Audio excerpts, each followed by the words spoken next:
ছোট সোনা মসজিদ, দোয়াখানা, শাহ নিয়ামতুল্লাহর মাজার বাংলার ইসলামিক ইতিহাসের সুন্দর একটি অংশের নাম।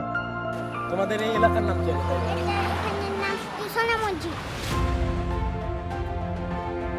এটি আমাদের আগের ভিডিওর part 2, let's start the journey again. আমি আলিফ হোসাইন আর আপনারা দেখছেন আই এম এক্সপ্লোরার।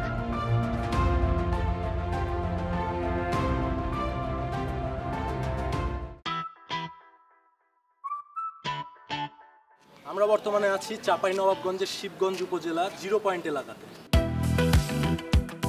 এটা মূলত বাংলাদেশের শেষ প্রান্ত, ওই পাশে ইন্ডিয়ার বর্ডার দেখা যাচ্ছে। আর এটা একটি স্থলবন্দর। এখানে বিভিন্ন মানুষ আসছে যারা ইন্ডিয়াতে ভিজিট করবে বিভিন্ন কারণে। এছাড়াও অনেক মানুষ, অনেক ভিজিটর আসে এখানে শুধু এই স্থলবন্দরটাকে দেখতে। তাদের মধ্যে আজকে আমরা একজন। চাঁপাইনবাবগঞ্জের দর্শনীয় স্থানের কথা মাথায় আসলেই সবার আগে মাথায় আসে ছোট সোনা মসজিদের কথা। এটি সে সময় বাংলার রাজধানী গৌড়ে অবস্থিত ছিল। এটি তৈরি করেছিলেন সুলতান আলাউদ্দিন হোসেন শাহ। বর্তমানে এর রং কিছুটা এমন, তবে একসময় এটি গাঢ় সোনালী বর্ণের ছিল। এর কারণে এর নাম হয়ে যায় ছোট সোনা মসজিদ। আর ছোট সোনা মসজিদ কারণ গৌড়ে আরেকটি সোনা মসজিদ ছিল যেটির আকার এর থেকে বড় ছিল। সেই মসজিদটি এখনো আছে, তবে এখানে না, ভারতে। মধ্যযুগে এই এলাকাটি বাংলার কোন নগরীর অংশ ছিল? মধ্যযুগে এটা বরেন্দ্র, এটা একটা ইন্ডার মানে রাজ্য ছিল। এটা হ্যাঁ, একটা রাজ্য ছিল, হ্যাঁ, কিন্তু ওটার নামটা কি ছিল? সঠিক বলতে পারতেছি না। আচ্ছা, সমস্যা নেই। সরি। ওকে, সেকেন্ড কোশ্চেন, কার শাসন আমলে ছোট সোনা মসজিদ নির্মাণ করা হয়? এটা জানি। আচ্ছা, সমস্যা নেই। তো বাংলাদেশের রাজধানী কোনটা বলো? দোয়াখানা কার জন্য নির্মাণ করা হয়েছে? সেটা সঠিক বলতে পারবো না। এটা অনেক কঠিন। এটা অনেক কঠিন। তো এগুলা ভাইয়া, যেটা আমার পক্ষে সম্ভব না, আমি যেটা বুঝাই আপনাকে। কোনো সমস্যা নেই ভাইয়া। হ্যাঁ, ধন্যবাদ ভাই, সমস্যা নেই, ভালো লাগলো অনেক। হ্যাঁ, তোমার স্কুলের নাম কি? ধোবরা? একদম রাইট আনসার। ধরো, তোমাদের চাপায়ে সবচেয়ে বেশি কোন ফল হয়? এই তো রাইট আনসার, সবাই। ধরো, বলো সবাই আম খাইতে আসবেন চাপায়ে। এই যে এটা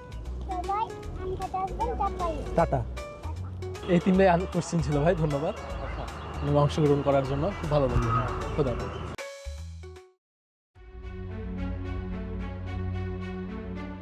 এই প্রাসাদটির নাম হচ্ছে দোহাখানা। এটি তৈরি করেছিলেন সুলতান শাহ সুজা।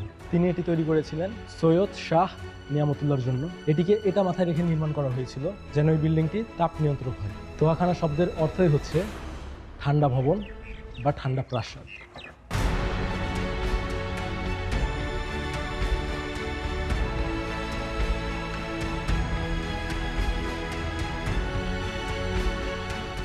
হযরত সৈয়দ শাহ নিয়ামতুল্লাহ ছিলেন মধ্যযুগের একজন ইসলাম প্রচারক।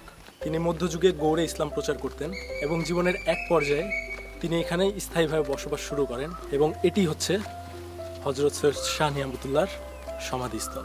এই মাজারটি একেবারে দোহাখানার পাশে অবস্থিত এবং অসাধারণ একটি মাজার। পুরনো সময়ের কারিগরি এবং পুরো মাজারটি ফুলে সাজানো, পরিষ্কার ও পরিচ্ছন্ন। দুলাল ভাই, আজকের মতো আমাদের জার্নি এখানে শেষ। কেমন লাগলো আজকের জার্নিটা? আলহামদুলিল্লাহ, অসাধারণ একটা জার্নি। আসলে চাপাই না আসলে বোঝা যাবে না যে চাপায়ে এত সুন্দর সুন্দর মুসলমানের ঐতিহ্যবাহী নিদর্শন আছে। যে এত আজকে স্থাপত্যগুলো দেখলাম সব মধ্যযুগের। হ্যাঁ, মধ্যযুগের। তো কোনটা আপনার কাছে সবচেয়ে বেশি ভালো লাগে? সোনা মসজিদটা আমার কাছে খুব ভালো লেগেছে। ওইটা ভালো লাগার অন্যতম একটা কারণ হচ্ছে যে ফ্রন্টের যোগাযোগ ব্যবস্থাটা খুব ভালো। আর তারপরে এই যে দোহাখানা, এটারও যোগাযোগ ব্যবস্থা ভালো, মার্শাল্লাহ। এটা অনেক ঐতিহ্য বহন করছে। মসজিদ আছে, মাজার আছে, দেন আপনার দোহাখানা আছে, আবার বড় একটা দিঘি আছে। ওভারঅল খুব ভালো লাগলো। এই দুটো স্পট ভালো লেগেছে। আর কোনো স্পটই যে খারাপ তা বলা যাবে, এটা বলা যাবে না। তবে ওগুলোও অনেক ঐতিহ্য বহন করছে। আর মসজিদগুলোর স্ট্রাকচার অনেক সুন্দর। ধন্যবাদ ভাই এত সুন্দর জার্নির সাক্ষী হওয়ার জন্য। শাবাশ, থ্যাংক ইউ। Thank you. আর বেসিক্যালি ধন্যবাদ আমাদের প্রডিউসার আনাম রুমেল ভাইকে। ইনশাল্লাহ আমাদের যে এক্সপ্লোর চ্যানেলের জন্য করছি এটা দ্রুত গ্রো হোক। মেনি মেনি থ্যাঙ্কস আনাম রুমেল ভাই। ওকে ভাই, লেটস প্যাক আপ।